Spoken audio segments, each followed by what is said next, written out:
Good afternoon. Today we'll begin our Unit 2. Unit 2 is divided into two parts and we'll begin with the second part, which is counting.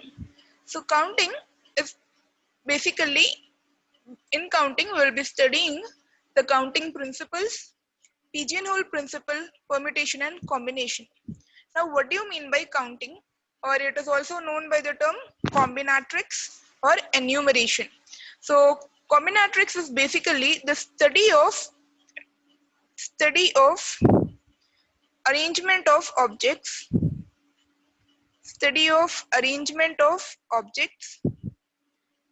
and it is very important in discrete mathematics. Counting is also known by the name enumeration, that is the counting of objects with certain properties. So it is also an important part of combinatorics. What we must do is we must count objects to solve many different types of problems. Example, so few of the applications of counting in our subject is to determine complexity of algorithm,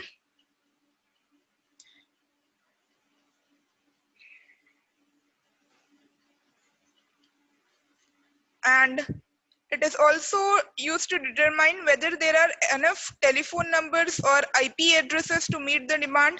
So these are the few applications: enough telephone numbers and IP addresses. So why do we need to count this? So accordingly, the IP addresses and numbers are given in such a way that they are enough to meet the demand of the consumers.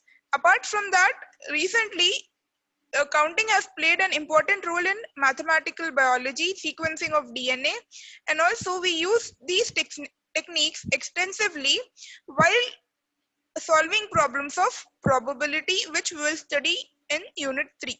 So in probability also, counting is a very important aspect. Now let's see what all topics we will be covering. So we'll be covering basics of counting, pigeonhole principle, permutation and combinations, binomial coefficients and identities, generalized permutation and combination, and generating permutation and combination.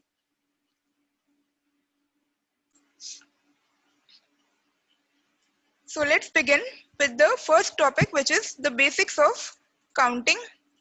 Suppose that a password on a computer system consists of either 6 or 7 or 8 characters, and each of these characters can be a digit or a letter of an alphabet. Now in this case, each password must contain at least one digit. How many such passwords are there? So here each password should contain minimum one digit and any number of letters. In that case, how many passwords are there? So in this case, we need to count the number of operations used by an algorithm, and so we need to count how many such scenarios will be there. So we need the count of number of operations. This can be done by two rules, which we'll study now. So the basic counting principles are basically given by two rules. The two rules are as follows: the sum rule and the product rule. So first we'll study the product rule. A procedure can be broken down into a sequence of two tasks, and if there are n1 ways to do the first task and n2 ways to do the second task, then there are n1 n2 ways to do the procedure. Now to understand this, let's take an example. Suppose if you visit a shop and you have two options over there. What are the two options? The two options are that either you can buy chips. So you have two options, that is you can buy chips with a biscuit packet. Now over here, if you are buying a chips pack and a biscuit pack, in each of them, for chips you have 5 different varieties, and for biscuits you have 3 different varieties. And what is the condition? The condition is that you can buy one of chips and you can buy one of biscuit. So this is the condition. Now what are the number of choices that you have available for buying the chips and the biscuits. So over here, in the case of chips, you have 5 choices and you can select any one of them. So you will have 5 choices, and in the case of biscuits, you will have 3 choices. Okay, so you can choose biscuits in 5 ways and you can choose chips in 5 ways and biscuits in 3 ways. So the total number of choices you will have is 15 choices. Now how can we give this? So suppose to understand this, you can even take it in this way.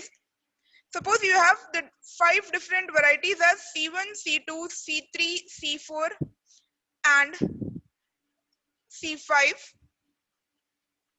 and along with that the different varieties of biscuits are B1, B2 and B3. Now first and foremost, you can create an ordered pair of C1 and B1. That is, you can select the chips variety 1 along with the biscuits variety 1, and this is your first choice. Similarly with C1 and B2 and C1 and B3. So for each chips you can have 3 combinations of biscuits. Similarly, it goes on for all the varieties of chips, and this way you will get 15 different choices. So basically this is the concept of product rule. That is, whenever there are n1 ways to do the first task and n2 ways to do the second task, then there are totally n1, n2 ways to do the entire procedure. That is n1 into n2. That is why we multiplied 5 into 3. Okay. Now similarly, we can see an example of computer science, which is how many bit strings of length 7 are there. So bit strings means you can only use binary numbers which are 0 or 1, and the length is 7. So let's make 7 dashes to understand the 7 blank spaces.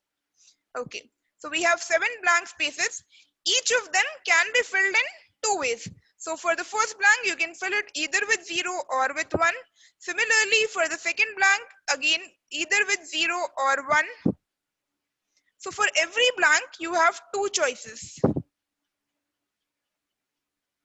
Now, how many total choices? What are the total number of choices? So you will have to multiply 2 7 times. So basically, it will be equal to 2 power 7, which is 128. That is, you always multiply the number of ways to do the first task and the number of ways to do the second task, and this continues till your number of tasks completes. Okay, so the product rule applies when a procedure is made up of separate tasks. Now what do you mean by that? So product rule is applicable when we are supposed to use separate tasks.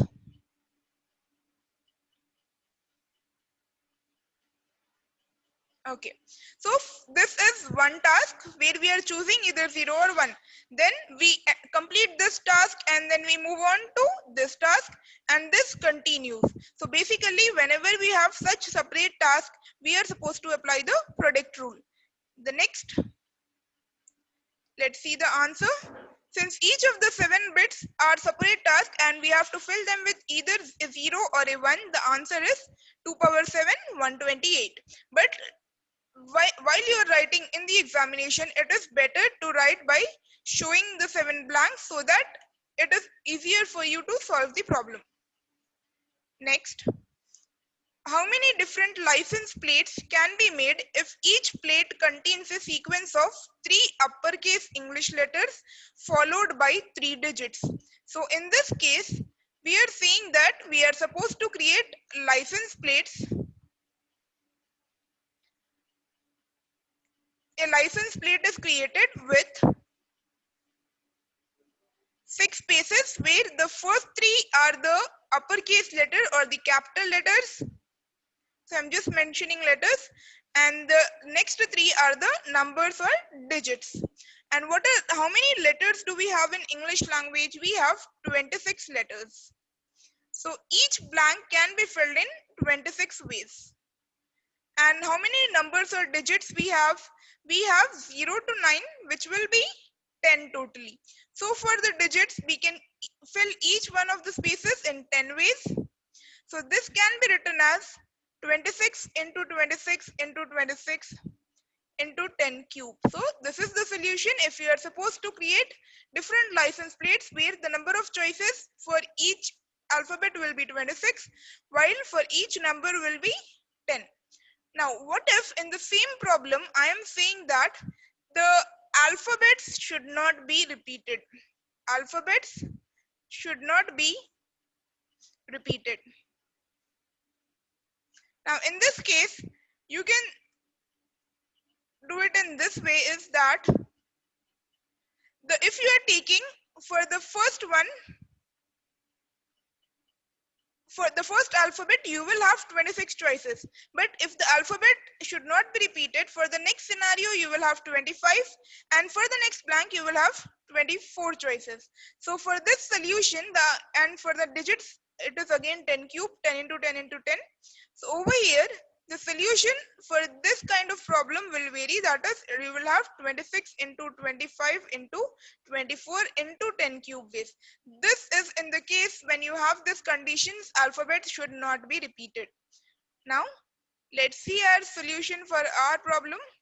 So, by the product rule, there are 26 into 26 into 26 choices for each letter and 10 cube choices for each digit. Now, similarly, let's see another example. The chairs of an auditorium are to be labeled with an uppercase English letter followed by a positive integer not exceeding 100. What is the largest number of chairs that can be labeled differently? Now, in this case, we are saying there is an auditorium where there are chairs and the numbering is to be done. How is the numbering to be done? We are supposed to label the chair with an uppercase English letter. Okay, so the uppercase English letter, this blank will be filled with the uppercase English letter along with a digit. Okay, along with a integer. Integer value is positive and it should not exceed 100. So this is the condition for the second blank. What is the largest number of chairs that can be labeled differently?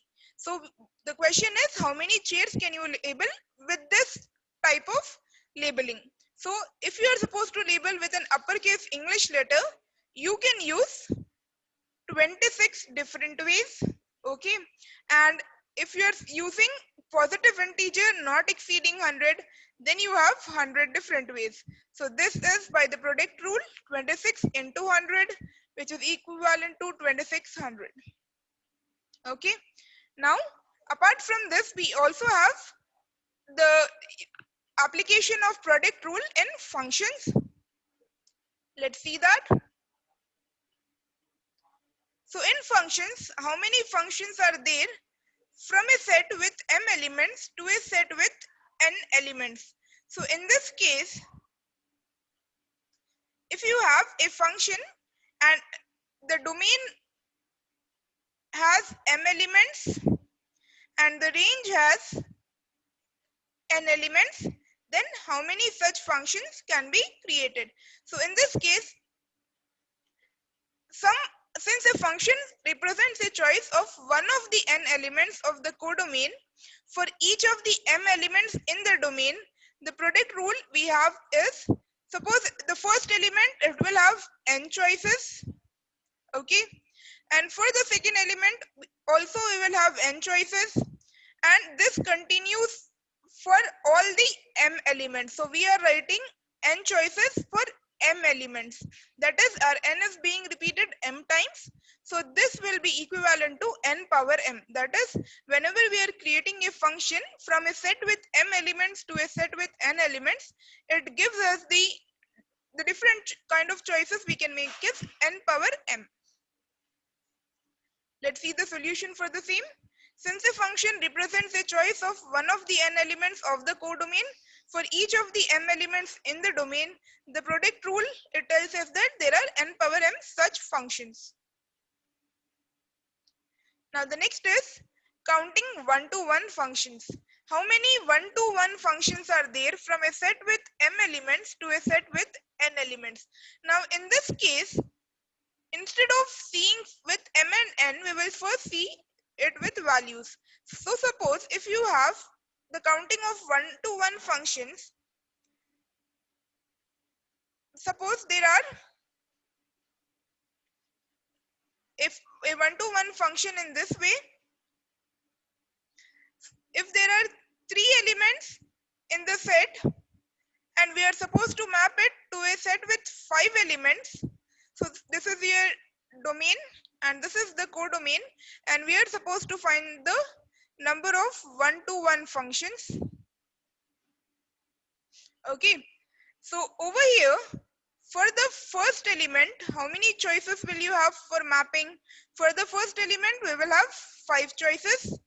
For the second element, we will have 4 choices. And for the third element in the domain, we will have 3 choices. Now, if you use the product rule, then we can easily see that we have 5 into 4 into 3, which is 60 choices to make whenever we are supposed to create one-to-one function. Okay, let's see the example for solution for the same. Suppose the elements in the domain are a1, a2, am. Then there are n ways to choose the value of a1. So for a1 we have n ways.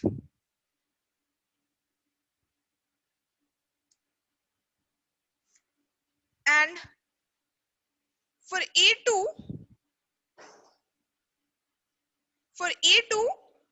one selection is done. So if I'm taking the example of this a, b, c, 1, 2, 3, 4. For a, if I have chosen the element 2, then the element 2 is removed from your codomain.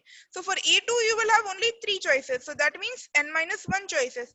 Similarly, and so on up to an will have only n minus m plus 1 choices.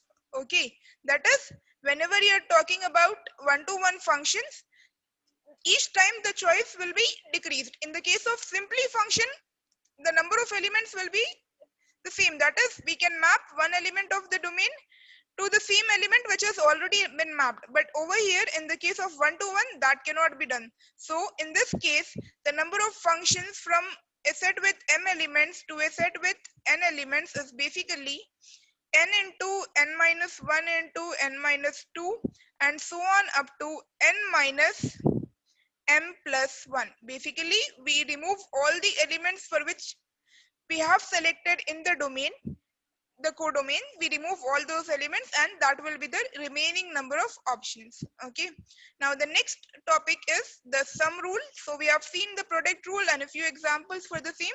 Let's see the sum rule.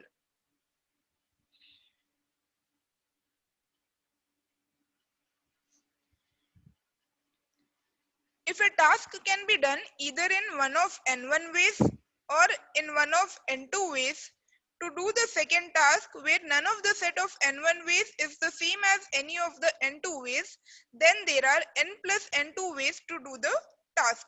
Now, what does this mean? This means that, suppose, let's take the example, the same example we have taken for the product rule. That is, you have 5 flavors of chips and 3 flavors of biscuits. In the earlier example, you had the option of choosing one of each. That is, you can choose one flavor of chips and one flavor of biscuits. But in this case, I am saying that you can only buy one. Either you can buy a chips or you can buy a biscuit. Then how many total choices you will have? So it is simple. Of the total 5 choices and the 3 choices, we just have to add it. 5 plus 3, which is 8. So basically, you will just have 8 choices to select either one of these. This is what the sum rule means. If a task can be done either in one of n1 ways, this is here n1, and if it can be done in one of n2 ways, then, and both of the ways should not be the same, then the sum rule is valid. That is, there are n1 plus n2 ways to do the task. Now let's see the same with an example. The mathematics department must choose either a student or a faculty member as a representative for a university committee. So we have a department which is choosing a student or a faculty member. It is not choosing both student and faculty members. It is choosing either a student or the faculty. Now, how many choices are there for this representative? If there are 37 members of the mathematics faculty and 83 mathematics majors. Majors here basically means students. Okay, and no one is both a faculty member and a student. So this is what your statement, this where n1, where none of the set of n1 ways is the same as any of the n2 ways. This is the statement that means this, that is both a faculty member and a student, no one is both of them. Okay, now let's see the solution for the same. So for this we can have totally 37 plus 83, because we can choose either one of them, so we are just supposed to add it. 37 plus 183, 37 plus 83, which gives us 120. So there are 120 possible ways to pick a representative. Now this was the sum rule solution, so we were using sum rule here. Now what if I change the problem and say that I am supposed to use the product rule? What does the product rule will mean? What will a product rule mean? It means that you can choose one of both. You can choose one faculty member and one student as a representative. That is, you can have two representatives for the committee. Now, if that is the case, then you will have 37 choices into the 83 student choices. So whatever the answer is, that will be the case when you are supposed to select two representatives. But here, since you are supposed to select only one representative, the number of choices will be 37 plus 83, which is 120. This is your sum rule.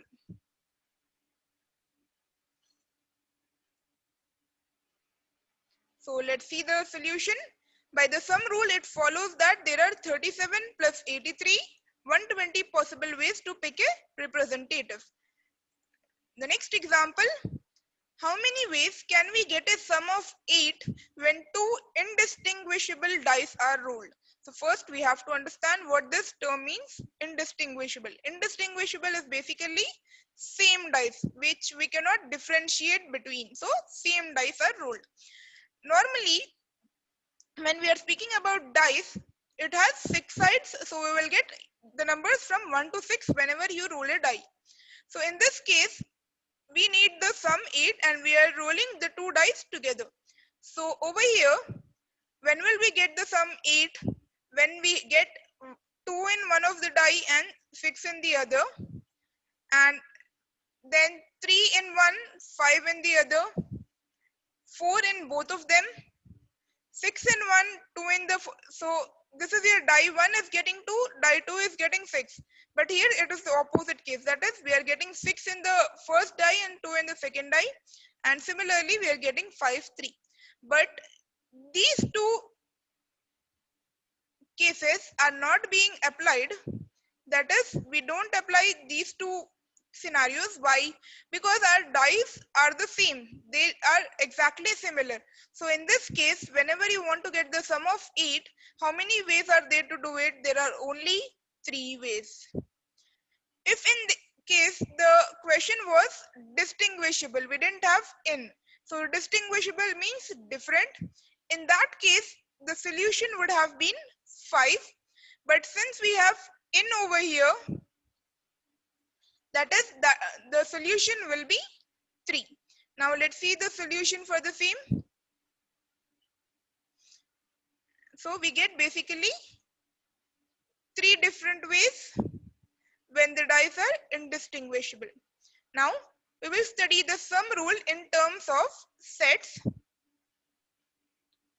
The sum rule can be phrased in terms of sets, that is it can be written as, if you have two sets A and B, then the sum rule is written as cardinality of A union B is equal to cardinality of A plus cardinality of B. Now what does this mean? Whenever A and B are disjoint, if you remember means that there is the intersection of both of them will give you the empty set phi. So in that case, the sum rule can be applied, or more generally, if you have more than two sets, it can be written as this way. Cardinality of each individual set is added. The case where the sets have elements in common, we will study this part later. That is, whenever the two sets are not disjoint, what will be the scenario then? We will study it later. Now, suppose in this case, what we are doing is we are combining the sum and the product rule. Suppose statement labels in a programming language can either be a single letter or a letter followed by a digit. So there is something known as statement label. Okay, that statement label can be a, if you don't understand this, you can even replace this with the license plate. Suppose license plate can either be a single letter or a letter followed by a digit. Find the number of possible license plates. So in this case, if a license plate can simply be a single letter, in that case, how many choices we will have? We will have 26 choices. And the other scenario is we can have a letter followed by a digit. So in that case, we will have 26 choices for the letter, and then for the digit, we will have 10 choices. Now, for this, it will be 26 into 10, which is 260, plus the other scenario needs to be added. So 260 plus 26, which will be equivalent to 286. So there will be 286 different statement labels or 286 different license plates. Now the next thing, let's see the solution. If we use the product rule along with the sum rule, that is, we use them in combination, then the solution will be 26 plus 26 into 10, 286. Next, in the same example, we can take another scenario. Suppose we are supposed to have driver different license plates. Let's write the question: how many different license plates are there that involve 1, 2 or 3 letters followed by 4 digits? Okay, so in the case of the license plate, it can have either 1 letter or 2 letter or 3 letter, but the digits should always remain 4. What will be the solution? So in this case, suppose if you have 1 letter and 4 digits. So the red blanks represent the letter and this yellow blanks represent the digits. Then how many different license plates will we have in this case? So for the letter we will have 26 ways, and for the digits we will have 10, 10, 10 ways. So it can be written as 26 into 10 power 4. What about the other scenario where we have 2 letters and 4 digits? Okay, so in this, again we will have 26 choices for the letters each and 10 choices for the digits. So in this case we will have 26 square into 10 power 4 ways. Okay, now what about the last case where we have 3 letters followed by 4 digits? So I'm differentiating the letters and digit blanks by different colors so that it is easier to understand. And then here the letters again will have 26 choices each, and the digits will have 10 choices each. Now in this case, we will have 26 cube into 10 power 4 ways. But we are asking totally. So we want to know how many different license plates are there that involve either 1 or 2 or 3 letters followed by 4 digits. That means all of these, what we were applying was product rule. So here we applied product rule to get them individually, but in the next part we are supposed to apply the sum rule to get the total number of license plates. So that will be 26 into 10 power 4 plus 26 square into 10 power 4 plus 26 cube into 10 power 4, which is equivalent to 26 plus 26 square plus 26 cube into 10 power 4 ways. Okay, so this is the solution for this. Now similarly, apart from license plates, we can even have counting passwords. So let's see that topic. Combining the sum and product rule allows us to solve more complex problems. Example, each user on a computer system has a password which is 6 to 8 characters long, where each character is an uppercase letter or a digit. Each password must contain at least one digit. How many possible passwords are there?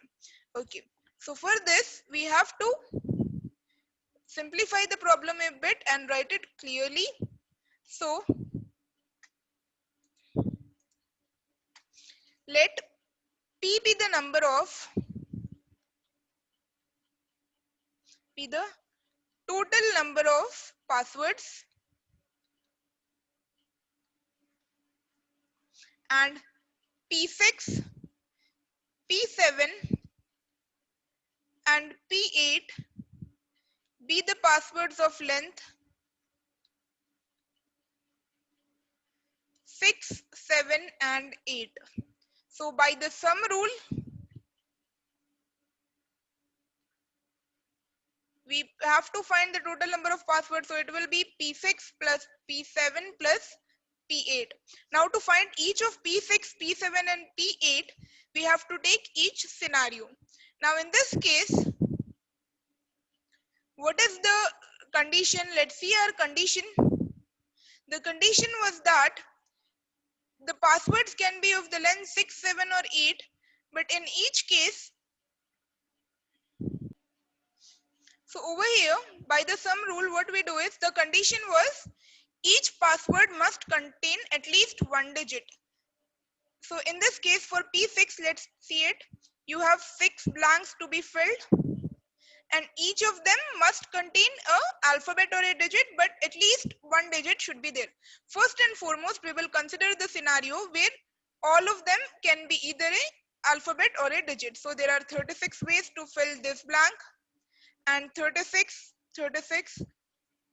Now I am considering over here the cases which don't have a digit also. If there are no digits also, I am considering that case too. So I'll take this as 36 power 6. This will be the product rule. Okay. Now we are supposed to have at least one digit. So for that, if you are taking at least one digit, we have to remove that scenario where there are no digits. So let's remove that. There are 26 ways to fill this if there are no digits. So 36 power 6 minus 26 power 6. Whatever result is, you can write that. Similarly, for P7, it will be 36 power 7 minus 26 power 7. Now, why am I doing this subtraction is that this case includes even the no digit where there are no digits in the password. So for that reason, I have to remove all those cases. So I'm subtracting this. For this is for P7 and then for P8, it will be 36 power 8 minus 26 power 8. Then you can add P6 plus P7 plus P8. That will be the resultant solution. Let's see the answer for the same. So this is your answer. It is okay if even if you conclude it by not finding the power. Apart from that, we also have the subtraction rule. The subtraction rule is basically, if you remember, the A union B. A union B is equal to A plus B minus A intersection B. In this part, we are removing the common or the intersection values of both A and B. This is your subtraction rule, which is also known as principle of inclusion and exclusion, which we will study in the next chapter.